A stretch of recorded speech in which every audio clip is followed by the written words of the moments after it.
Oui, il y a de la matière. Oui. Euh, ce qui me, ce qui me surprend agréablement, c'est que il y a une vivacité dans le hip-hop ici. Oui. Il y a une passion Mhm. qu'on a un peu perdue au Burkina Faso, Mhm. mais qui est là. On voit des gens passionnés qui s'expriment sur scène. On voit des gens qui ont envie réellement de... Il y a même des compétitions, enfin des concurrences. Il y a beaucoup d'ego trip. Par contre, là, en atelier, on a dû insister sur une chose. L'ego trip, ça peut être bien, mais le clash, il faut arrêter ça. Mhm.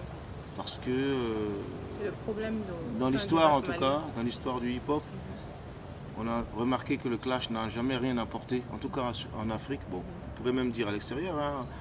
Si on analyse les assassinats de Tupac et de Biggie, voilà, ça n'a jamais véritablement rien apporté de concret en termes de développement du mouvement, etc. C'est des choses qui font vendre, c'est normal, ça attire les regards, les oreilles, ça fait vendre du papier, ça fait vendre des j'aime sur les réseaux sociaux, parce que bien évidemment, vous prenez deux individus qui se tapent sur la gueule dans une rue, il va y avoir un attroupement. Mais est-ce que ce sera bon pour les individus en question et l'entourage direct? C'est pas évident. Surtout que on ne peut pas contrôler éventuellement les dérapages. C'est pas tellement même ceux qui vont s'exprimer, qui vont dire oui, ta grand-mère a un slip jaune, bien que ce soit même pauvre littéralement. Mais c'est plutôt les fans. Hein. Parce que quand vous êtes un artiste, que vous savez que votre voix porte, que vous êtes un leader d'opinion, vous devez faire attention à ce que vous dites parce que vous pouvez amener effectivement des gens à prendre le mauvais chemin. Et c'est plutôt justement cela. C'est vos fans qui peuvent à un certain moment finir par se faire une guerre en votre nom.